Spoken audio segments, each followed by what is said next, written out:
Bowling Green and state-ranked Northview meeting for the third time. Bobcats won in January by 1. Wildcats an 8-goal victory 2 weeks ago. Second period, Brandon Clark breaks the scoreless tie for Northview. Still in the second. Wildcats win the faceoff. Puck deflects off a Bobcat.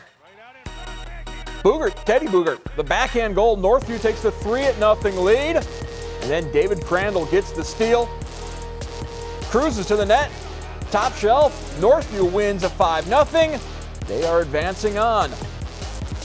You know, we just had to keep our heads. We didn't want to get penalties just like last game.